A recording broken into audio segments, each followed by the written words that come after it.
Hello friends, welcome to my channel. अगले video में हमने देखा था कि कोई भी नेम आपको दिया है केमिकल का, तो उस तरह और उसकी एब्सोल्यूट कॉन्फ़िगरेशन दी गई है, तो आप उन दोनों में से आप लोग उसमें वेजेन डैश और फिशर प्रोजेक्शन किस तरह से आप लोग ड्रॉ कर सकते हो। तो उसमें हमने देखा था कि वहाँ पर हमारे पास जो भी कार्बन था वो सिंगल कायरल कार्बन था। वो जो भी था वो क्या था, सिंगल कायरल कार्बन था। आज हम लोग बात करेंगे compound having two stereocentre.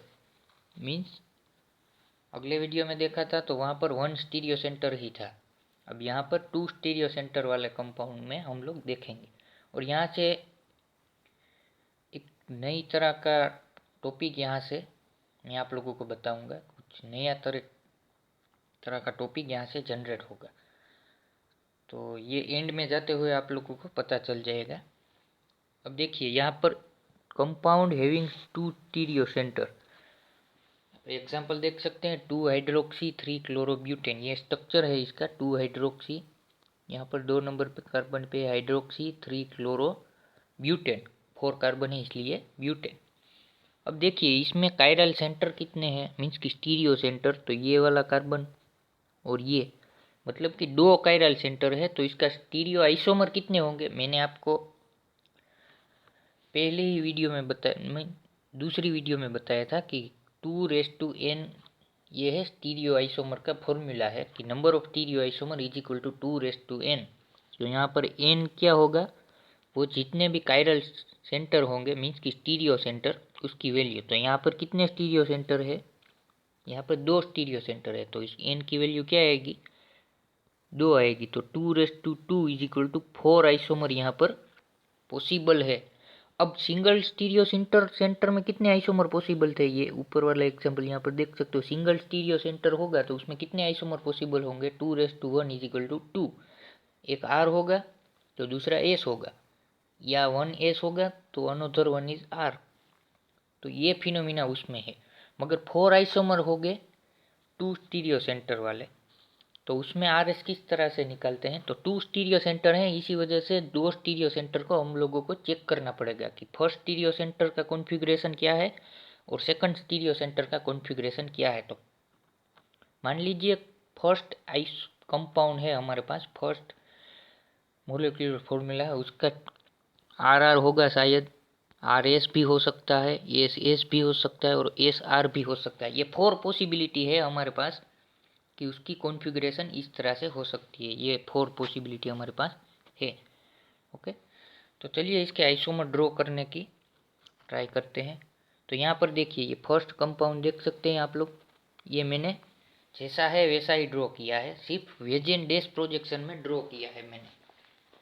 ये जो हमारे पास ये वाला कंपाउंड था, ये इसको मैंने वेजेन डैश प्रोजेक्शन में ड्रॉ किया गया है। अब यहाँ पर इस कार्बन, ये फर्स्ट कार्बन है, इसकी हम लोग एब्सोल्यूट कॉन्फ़िगरेशन निकालेंगे। तो OH को फर्स्ट प्रायोरिटी आएगी, सेकंड प्रायोरिटी ये पूरा का पूरा फंक्शनल ग्रुप को सेकंड प्रायोरिटी, इसको पूरा का पूरा फंक्शनल ग्रुप मान लेना है, तो इसको सेकंड प्रायोरिटी आएगी।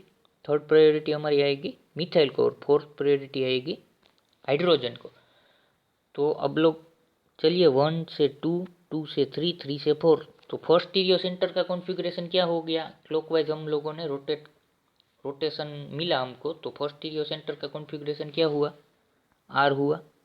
ओके, अब सेकंड में चेक करते हैं। तो क्लोरीन की फर्स्ट प्रायोरिटी आएगी, देन सेकंड प्रायोरिटी ये सारे के सारे फंक्शनल ग्रुप की आएगी, और थर्ड प्रायोरिटी ये मिथाइल ग्रुप की आएगी, और फोर्थ वन इज हाइड्रोजन। अब आप लोग रोटेशन चेक कीजिए, क्लोरीन से फर्स्ट, से सेकंड और थर्ड, तो ये एंटी क्लॉकवाइज रोटेशन मिला। तो दूसरे स्टीरियो सेंटर की कॉन्फ़िगरेशन क्या हो गई, एस। तो पूरे के पूरे मोलेक्यूल की कॉन्फ़िगरेशन क्या है, आर एस। इसको हम लोग ए नाम दे देते हैं, ए से नेम दे देते हैं। अब ये दूसरा, इसकी मिरर इमेज लो, ये मोलेक्यूल की मिरर इमेज यहाँ पर मैंने ली है। तो मिरर इमेज में आपको पता होगा जिसकी जो भी स्टीरियो सेंटर है उसकी जो भी कॉन्फ़िगरेशन है, आर है तो उसका एस हो जाएगा, एस है तो उसकी आर हो जाएगी। तो यहाँ पर आर एस है तो यहाँ पर क्या हो जाएगा, S R. First stereo centre की आर कॉन्फ़िगरेशन है, ध्यान से देखना, यहाँ पर कर्सर चला रहा हूँ। फर्स्ट स्टीरियो सेंटर की आर कॉन्फ़िगरेशन है, तो उसकी मिरर में से यहाँ पर एस बन जाएगी, यहाँ मिरर, ये कर्सर देख सकते हो।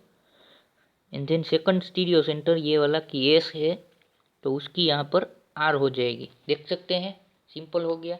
ये दोनों क्या हुए, एनांशियोमर बन गए, ये दोनों एनांशियोमर। तो इसको हम लोग बी नाम दे देते हैं, इस मोलेक्यूल को बी नाम दे दिया।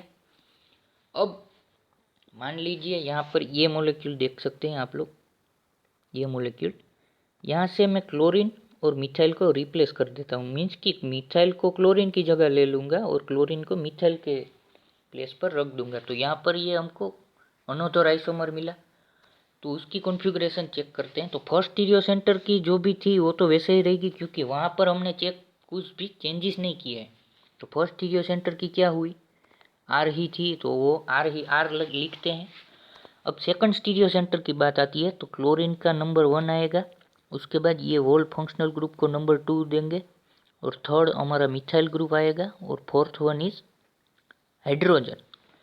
तो अब लोग 1 से 2 3 चले, तो 1 से 2, 2 से 3, तो ये क्या हुआ, क्लॉकवाइज रोटेशन हुआ। तो दूसरे स्टीरियो सेंटर की भी कॉन्फ़िगरेशन क्या हो गई, आर बन गई। मतलब कि पूरे मोलेक्यूल की कॉन्फ़िगरेशन क्या हुई, आर आर। तो इस मोलेक्यूल को हम लोग सी नेम दे देते हैं। अब इसकी मिरर इमेज लेंगे हम लोग, यहाँ पर मिरर है ये, इस मोलेक्यूल की यहाँ पर मिरर इमेज लेंगे। तो क्या होगा, कॉन्फ़िगरेशन में क्या होगा, ये आर आर कॉन्फ़िगरेशन है, तो ये क्या हो जाएगी, एस एस हो जाएगी। और ये दोनों क्या है, एनांशियोमर है। और इसको हम लोग डी नेम दे देते हैं, इस मोलेक्यूल को यहाँ पर डी नेम दे दिया। अब चलिए ए और बी, यहाँ पर ये ए और ये बी मोलेक्यूल की रिलेशन क्या है, एनांशियोमर। और सी और डी मोलेक्यूल की रिलेशन क्या है, एनांशियोमर। अब आपको कोई पूछे कि ए मोलेक्यूल, ये वाला ए मोलेक्यूल और ये सी मोलेक्यूल की रिलेशनशिप क्या है, तो आप लोग क्या कहोगे। तो यहाँ पर नया वर्ड इंट्रोड्यूस होता है जिसका नाम है डायस्टीरियोमर्स। यहाँ पर देख सकते हैं ए और सी की रिलेशनशिप क्या है, उसको हम लोग डायस्टीरियोमर्स बोलेंगे। अब हम उसको पहचानेंगे कैसे कि ये डायस्टीरियोमर्स हैं। तो ए का कॉन्फ़िगरेशन देखो, यहाँ पर कर्सर दिख रहा है, क्या है, आर एस। और सी का कॉन्फ़िगरेशन यहाँ पर कर्सर दिख रहा है, ये मैं आप लोगों को पेन से दिखाता हूँ। यहाँ पर ए का कॉन्फ़िगरेशन देख सकते हो, ये आर एस है, और सी का कॉन्फ़िगरेशन देख सकते हो, आर आर है। अब यहाँ पर डिफरेंस क्या है, ये दोनों रेड राउंड को देखो तो फर्स्ट स्टीरियो सेंटर का आर ही होगा, यहाँ पर भी आर है। अब सेकंड में डिफरेंस आएगा, इसका एस है, तो डायस्टीरियोमर्स में क्या होगा, सेकंड स्टीरियो सेंटर का कॉन्फ़िगरेशन ऑपोजिट हो जाता है। यहाँ पर देखिए इसका एस कॉन्फ़िगरेशन है, तो यहाँ पर इसका आर कॉन्फ़िगरेशन है। तो ये है डायस्टीरियोमर को पहचानने की मेथड।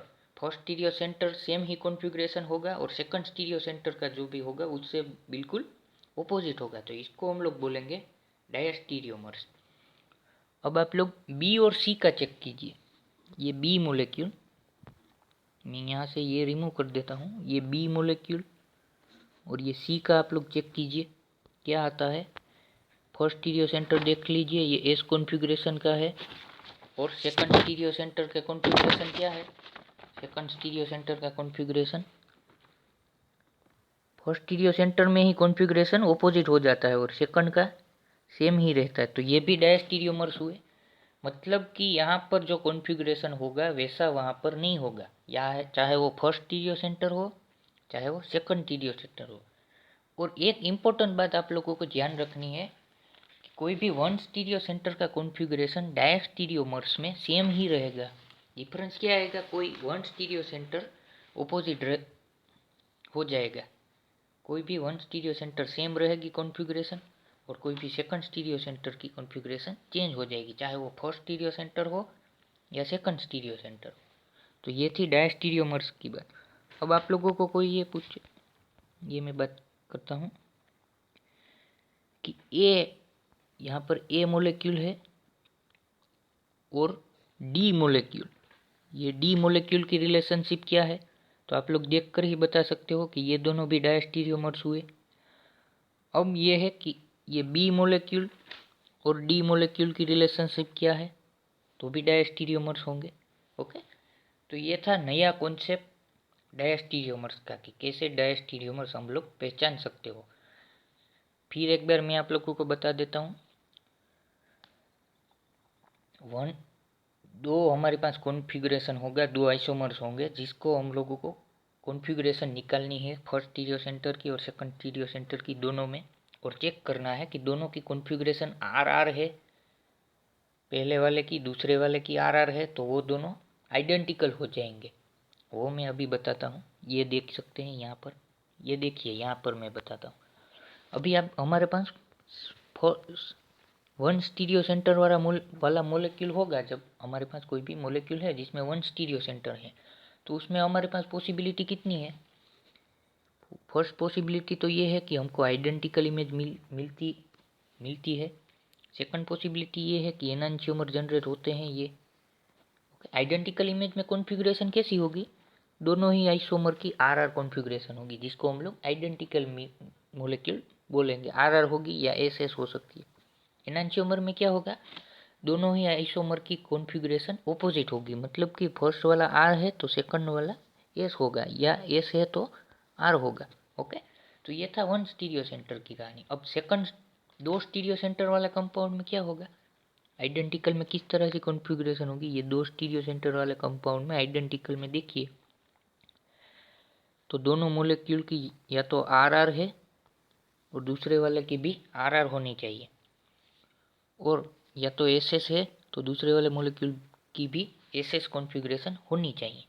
अब वहाँ पर एनांशियोमर में किस तरह से होता है देख सकते हैं। यहाँ पर एनांशियोमर में मान लीजिए कोई वन मोलेक्यूल की आर एस कॉन्फ़िगरेशन है, तो इस कॉन्फ़िगरेशन को आप लोगों को ऑपोजिट कर देना है। मतलब कि यहाँ पर पहले आर था तो यहाँ पर एस कर देना है, और यहाँ पर एस था तो यहाँ पर आर कर देना है। तो इस तरह से एनांशियोमर को पहचान सकते हो।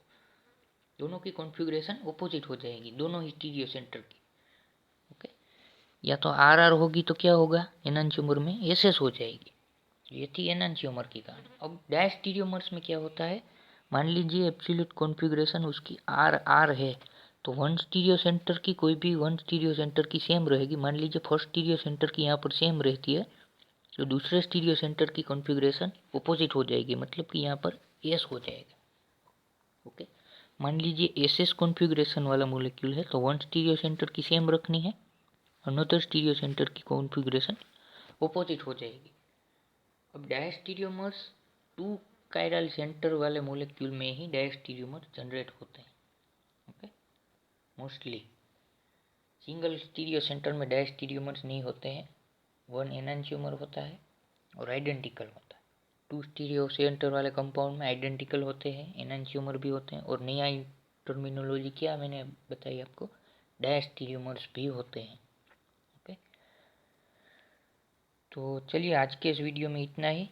अगले वीडियो में वेजेन डैश इंटू फिशर में हम लोगों को कुछ इम्पोर्टेंट कॉन्सेप्ट मैं आप लोगों को बताने वाला हूँ। So thank you for watching this video.